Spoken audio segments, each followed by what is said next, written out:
Bollywood Silver Screen presenting a magical sword. इस कहानी की शुरुआत में दिखाया जाता है कि ये दुनिया इंसानों और जादूगरों के बीच में बटी हुई है, लेकिन जादूगर इंसानों पर पूरी तरह से कब्जा चाहते हैं। इसीलिए वो इंसानों के राजा किंग यूर्थर के महल पर हमला कर देते हैं। जादूगर बहुत शक्तिशाली होते हैं, उनके पास जादुई शक्तियां होती है, इसीलिए इंसान उनके सामने टिक नहीं पाते। और जब जादूगरों का राजा किंग यूथर के सामने आता है तो किंग यूथर अपनी जादुई तलवार को निकालता है, जो कि बहुत ही शक्तिशाली होती है, और उस तलवार से वो उस जादूगर को मार देता है, जिससे इंसानों की जीत होती है और जादूगरों की हार। और इस पूरी जंग में किंग यूथर की आर्मी बहुत कमजोर हो गई होती है, इसीलिए किंग यूथर का भाई, जिसका नाम वॉटिगन है, वो यहाँ पर अपनी सेना लेकर आ जाता है। दरअसल वो किसी भी कीमत पर अपने भाई यूथर के पूरे राज्य को हड़प कर खुद राजा बनना चाहता है। वो महल पर हमला कर देता है, पर उसे पता है कि किंग यूथर के पास जादुई तलवार है, जिसके सामने कोई भी टिक नहीं सकता। इसीलिए वो अपनी पत्नी को सैक्रिफाइस करता है, जिसके बाद वो खुद एक डीमन नाइट बन जाता है, यानी कि एक डीमन योद्धा। किंग यूथर को इस बात का पता चल जाता है, इसीलिए वो अपनी पत्नी और अपने बेटे को लेकर महल से निकलना चाहता है, पर तभी वहां पर नाइट डीमन आ जाता है, जो किंग यूथर की पत्नी को यानी कि क्वीन को मार देता है। किंग यूथर किसी तरह से अपने बेटे को एक बोट पर बैठाकर यहाँ से पानी में छोड़ देते हैं, और अब वो खुद अपने भाई, जो कि अब नाइट डीमन बन चुका है, उसका सामना करते हैं। पर नाइट डीमन बहुत ही शक्तिशाली होता है और वो किंग यूथर को हरा देता है। वहीं हमें किंग यूथर के बेटे को दिखाया जाता है, जो अब लंडेनियम पहुंच चुका है, जहां उसे कुछ औरतें देख लेती हैं और अनाथ आश्रम छोड़ आती हैं। वहीं हमें वॉटिगन को दिखाया जाता है, जो अपने भाई को हराने के बाद अब खुद राजा बन चुका है। वो अब मैजिक पावर भी सीख रहा होता है, साथ ही वो उस ब्रिज को भी पूरा कर रहा होता है, जिस ब्रिज को जादूगरों की लड़ाई में तोड़ दिया गया था। इस ब्रिज से ही जादूगरों को शक्ति मिलती है, और जैसे जैसे ब्रिज की इमारत पूरी हो जाएगी, वैसे वैसे जादूगरों की शक्ति एक बार फिर से बढ़ जाएगी। और इसी तरह से 20 साल बीत जाते हैं। 20 साल बाद दिखाया जाता है कि वॉटिगन एक क्रूर राजा बन चुका है, साथ ही अब वो पहले से बहुत ज्यादा शक्तिशाली हो चुका है। उसके राज्य में हर कोई उससे परेशान है, कोई नहीं चाहता कि वॉटिगन इस राज्य का राजा बने, लेकिन उसके सामने बोलना, उसके सामने टिक पाना किसी की भी बस की बात नहीं है। वही वॉटिगन ने अपने महल के पास उस ब्रिज को, उस टावर को भी कंप्लीट कर लिया होता है, और जिस ब्रिज के कंप्लीट होने से वहां का पानी पूरी तरह से सूख जाता है। और जब पानी सूखता है तो वहां पर सभी लोग देखते हैं कि एक पत्थर की मूर्ति है, जिसके ऊपर एक तलवार गड़ी हुई है। सब उस तलवार को निकालने की कोशिश करते हैं, लेकिन कोई भी उस तलवार को नहीं निकाल पाता, यहाँ तक कि खुद किंग वॉटिगन भी। गांव से भी लोग उस तलवार को निकालने के लिए आते हैं, लेकिन किसी से वो तलवार नहीं निकलती। वहीं दूसरी तरफ हमें लंडेनियम शहर में किंग यूथर का बेटा आर्थर दिखाया जाता है, जो अब बड़ा हो चुका है। वो यहाँ अपनी जीविका चलाने के लिए छोटी मोटी चोरियां करता है, लेकिन ज्यादातर पैसों से वो लोगों की मदद करता है। वो बहुत तेज दिमाग और बहुत ही शक्तिशाली है, लेकिन किंग के लोगों से, उसकी सेना से उसकी भिड़त हो जाती है, जिस वजह से उसे पकड़ लिया जाता है और दूसरे मुजरिमों के साथ पकड़कर आर्थर को राज्य ले आया जाता है। आर्थर को कुछ भी याद नहीं होता कि वो इसी जगह से बिलोंग करता है। दरअसल जब उसके पिता किंग यूथर ने उसे नाव में बिठाकर यहाँ से भेजा था, तब वो बहुत छोटा था और अब वो अपनी सारी पुरानी यादें भूल चुका है। आर्थर को काम करवाने के लिए उसके लिए उस ब्रिज के पास ले जाया जाता है, जो पिछले 20 सालों में बनकर तैयार हुआ है, और यहीं पर वो तलवार होती है जो एक मूर्ति की पीठ पर गड़ी होती है। और अब यहाँ पर सैनिक आर्थर को कहते हैं कि तुम भी ट्राई करो, और जब आर्थर उस तलवार को छूता है तो उसे अजीब से विजन्स आते हैं, उसे एक शक्ति का एहसास होता है, और इसके बाद आर्थर उस तलवार को पकड़ता है और खींचकर बाहर निकाल देता है, जो देखकर सब के सब हैरान हो जाते हैं। लेकिन तलवार की शक्ति इतनी ज्यादा होती है कि उस शक्ति से आर्थर बेहोश हो जाता है। पर अब किंग वॉटिगन को यह पता चल चुका है कि आर्थर और कोई नहीं बल्कि उसके बड़े भाई, जो कि पहले यहाँ का राजा था, जिसका नाम किंग यूथर है, उसी का बेटा है, यानी वो उसका भतीजा है। और जो तलवार आर्थर ने निकाली थी, ये वही मैजिकल तलवार होती है जिससे किंग यूथर ने, यानी कि आर्थर के पिता ने, जादूगरों के राजा को मारकर इंसानों को जंग जितवाई थी। किंग वॉटिगन के साथ साथ पूरा राज्य जान जाता है कि आर्थर और कोई नहीं बल्कि किंग उर्थर का बेटा है, यानी कि उनका असली राजा, जो इस पूरे राज्य का असली वारिस है। इसीलिए पूरा का पूरा राज्य वर्टिगन के खिलाफ बगावत कर देता है और इस बात से वर्टिगन परेशान हो जाता है। इसीलिए जेल में वो आर्थर से मिलने जाता है और उसे उसके वंश के बारे में बताता और साथ ही कहता है कि कल मैं तुम्हें पूरी प्रजा के सामने ले जाऊंगा, जहां पर मैं तुम्हें तलवार उठाने के लिए कहूंगा, पर तुम तलवार नहीं उठाओगे। अगर तुमने तलवार उठाई या कुछ भी मेरे खिलाफ बोला तो मैं तुम्हारे सभी साथियों को मार दूंगा। दरअसल आर्थर के कुछ साथी होते हैं जो इस किंग के पास अब भी बंदी होते हैं और अगली सुबह आर्थर को देखने के लिए पूरा का पूरा राज्य आया होता है। यहाँ तक कि सेना भी अब आर्थर के साथ है। आर्थर को तलवार उठाने के लिए कहा जाता है, लेकिन आर्थर अपने साथियों को बचाने के लिए तलवार उठाने से मना कर देता है। जिसके बाद किंग वर्टिगन सबको कहता है कि ये एक बहरूपिया है और वो उसे वहां पर सजाए मौत देने का ऐलान करता है। पर तभी यहाँ पर एक मैजिशियन, एक जादूगरनी आ जाती है जिसका नाम मेज होता है। मेज अपनी जादुई शक्ति से किसी भी जानवर को कंट्रोल कर सकती है और यहाँ पर वो घोड़ों को कंट्रोल करके यहाँ पर उपद्रव मचा देती है।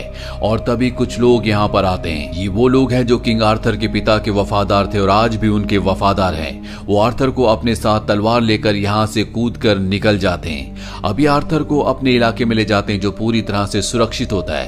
यहाँ पर आर्थर एक बार फिर से तलवार को उठाता है और तलवार उठाते वो एक बार फिर से बेहोश हो जाता है। हालांकि आर्थर को ये सब राजा मान चुके होते हैं, लेकिन आर्थर को यकीन नहीं होता कि वही राजा है। और अब मेज तय करती है कि हमें किसी भी कीमत पर आर्थर की पुरानी यादों को वापस लाना होगा, जिसके लिए उसे डार्क टावर भेजना होगा। और अब आर्थर अपने पिता की मैजिकल तलवार को अपने कंधे में बांधकर डार्क टावर की तरफ निकल पड़ता है। ये टावर बहुत ही खतरनाक होता है, जहां पर आर्थर का सामना खतरनाक सांप से, ड्रैगन से और बहुत सारे जीवों से होता है। लेकिन किसी तरह से आर्थर डार्क टावर तक पहुंच जाता है और जब वो डार्क टावर के अंदर पहुंचता है तो उसके पिता की मैजिकल तलवार एक बार फिर से चमकने लगती है। जिसके बाद आर्थर को अपना बचपन याद आता है। उसे याद आता है कि उसके अंकल जो कि किंग वर्टिगन है, उन्होंने किस तरह से एक नाइट डीमन बनकर उनकी मॉम को मार दिया था।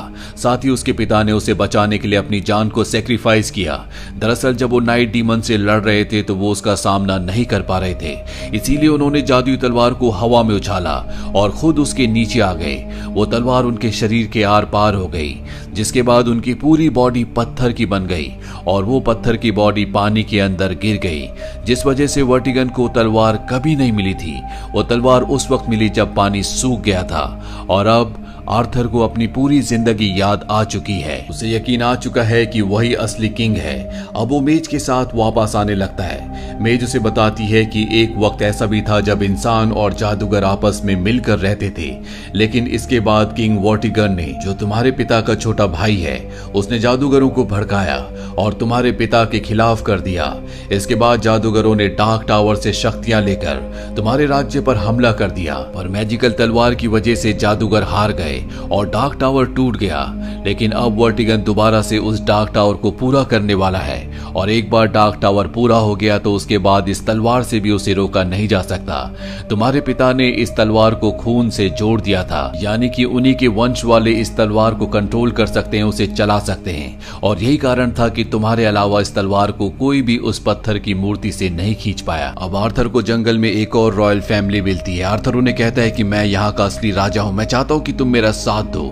और आर्थर उन्हें कन्विंस कर लेता है। वो आर्थर के साथ हो जाते हैं, जिसके बाद ये उस जहाज को तबाह कर देते हैं जिसमें टावर बनाने का सामान आ रहा होता है। साथ ही किंग वर्टिगन के महल में भी ये आग लगा देते हैं और अब ये किंग वर्टिगन को भी मारना चाहते हैं। ये एक प्लान बनाते हैं जिस प्लान के तहत ये किंग वर्टिगन को मारना चाहते हैं, लेकिन किंग वर्टिगन को इनके प्लान का पहले से पता चल जाता है। इसीलिए उसने अपना एक बहरूपिया बनाया था जिसे आर्थर का एक साथी मार देता है, जिसके बाद चारों तरफ हड़कंप मच जाता है। आर्थर के बहुत सारे साथियों को पकड़ लिया जाता है। साथ ही आर्थर के दोस्त को किंग वर्टिगन मार देता है, जिस बात से आर्थर को बहुत दुख होता है और गुस्से में और दुख में आर्थर अपनी मैजिकल तलवार घुमाता है और एक ही वार में वो किंग वर्टिगन के सभी लोगों को खत्म कर देता है। इसके बाद वो अपने बचे हुए साथियों को नाव से एक सेफ जगह पर ले जाता है, पर इस पूरे इंसिडेंट से उसका दिल पूरी तरह से भर गया होता है। इसीलिए वो अपने पिता की मैजिकल तलवार को पानी में फेंक देता है।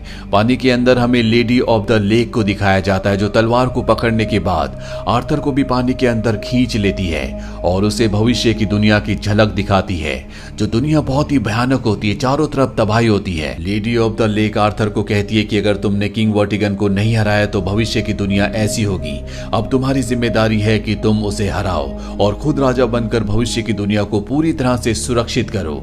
आर्थर को भी समझ में आ जाता है कि उसे इस जिम्मेदारी को पूरा करना होगा, इसीलिए वो वापस आ जाता है, जहां उसे कुछ लोग भी मिलते हैं जो उसे बताते हैं कि जो भी तुमने किया इस वजह से प्रजा वाले एक बार फिर से तुम पर विश्वास करते हैं, वो चाहते हैं कि तुम ही राजा बनो। आर्थर वापस अपने लोगों के पास जाता है जहां पर किंग के कुछ लोग आते हैं। दरअसल किंग के लोगों ने जो आर्थर के लोगों को पकड़ा होता है, उन्होंने अपनी जान बचाने के लिए इनके इलाके का पता बता दिया होता है और अब वो आर्थर को कहते हैं कि तुम्हारे दोस्त का बेटा, वो दोस्त जिसे खुद किंग वर्टिगन ने मार दिया था, और मेज हमारे कब्जे में है। अगर तुम चाहते हो कि हम उन्हें जिंदा छोड़ दे तो तुम्हें सरेंडर करना होगा।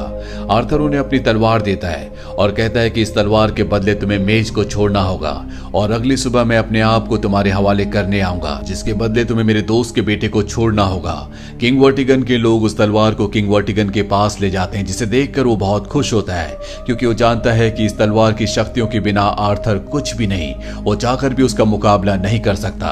इसीलिए वो मेज को आजाद कर देता है। जिसके बाद मेज आर्थर के पास आती है।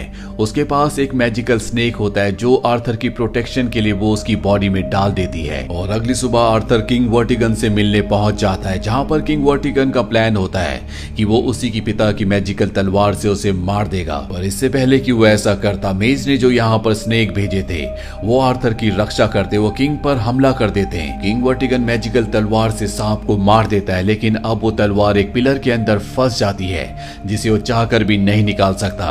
अब इस तलवार को अगर कोई निकाल सकता है तो वो खुद आर्थर है। यहाँ पर मेज ने अपनी जादुई शक्तियों से बड़े बड़े स्नेक्स को भेजा होता है जो किंग वर्टिगन की सेना पर हमला कर देते हैं। साथ ही आर्थर के जितने भी लोग होते हैं अब वो राज्य के अंदर, महल के अंदर एंटर कर चुके हैं और वो भी उसके खिलाफ हमला कर देते हैं। किंग वर्टिगन को लगता है कि उसका समय अब पूरा हो चुका है, वो चाहकर भी इनसे नहीं जीत सकता, इसीलिए वो नीचे तहखाने में जाता है जहां पिछली बार वो अपनी पत्नी को सेक्रीफाइस करके डीमन नाइट बना था। इस बार वो अपनी बेटी को सेक्रीफाइस करता और एक बार फिर से डीमन नाइट बन जाता है। आर्थर भी अपनी मैजिकल तलवार लेकर यहाँ पहुंच जाता है और डीमन नाइट और उसके बीच में एक खतरनाक लड़ाई होती है, जिस लड़ाई में आर्थर उसके सामने पूरी तरह से कमजोर होता है क्योंकि नाइट डीमन बहुत ही खतरनाक है। वो आर्थर को बहुत बुरी तरह से परास्त कर देता है और इससे पहले कि वो आर्थर को मारता वो बोलता है कि शायद ये तलवार मुझसे बिलोंग करती है, और यही लाइन उसने आर्थर के पिता यूथर को भी कही थी। आर्थर इस वक्त गुस्से और बदले की भावना से पूरी तरह से भरा हुआ होता है, पर अब उसे एहसास होता है कि अगर उसे इस तलवार की मैजिकल पावर्स को पूरी तरह से इस्तेमाल करना होगा, उसे अपने दिल और दिमाग को पूरी तरह से शांत करना होगा, और जब वो ऐसा करता है तो तलवार की शक्तियों को इस्तेमाल कर पाता है, जिससे वो नाइट डीमन पर पूरी तरह से हावी हो जाता है और तलवार के एक ही वार से वो नाइट डीमन को मार देता है। नाइट डीमन के मरने के साथ वो टावर जो किंग वर्टिगन ने अपनी जादुई पावर्स को बढ़ाने के लिए कई सालों में तैयार किया था वो भी पूरी तरह से ब्लास्ट हो जाता है और अब पूरे राज्य में एक बार फिर से पहले की तरह शांति हो जाती है और आर्थर को इस राज्य का राजा बना दिया जाता है। मेज दूर से सब कुछ देख रही होती है और यहाँ से एक बार फिर से इंसानों और जादूगरों के बीच में दोस्ती हो जाती है। तो ये थी पूरी कहानी फिल्म किंग आर्थर की। ये फिल्म साल 2017 में रिलीज हुई थी। IMDb पर इसकी रेटिंग है 6.7। उम्मीद करते हैं कि ये कहानी आपको पसंद आई होगी।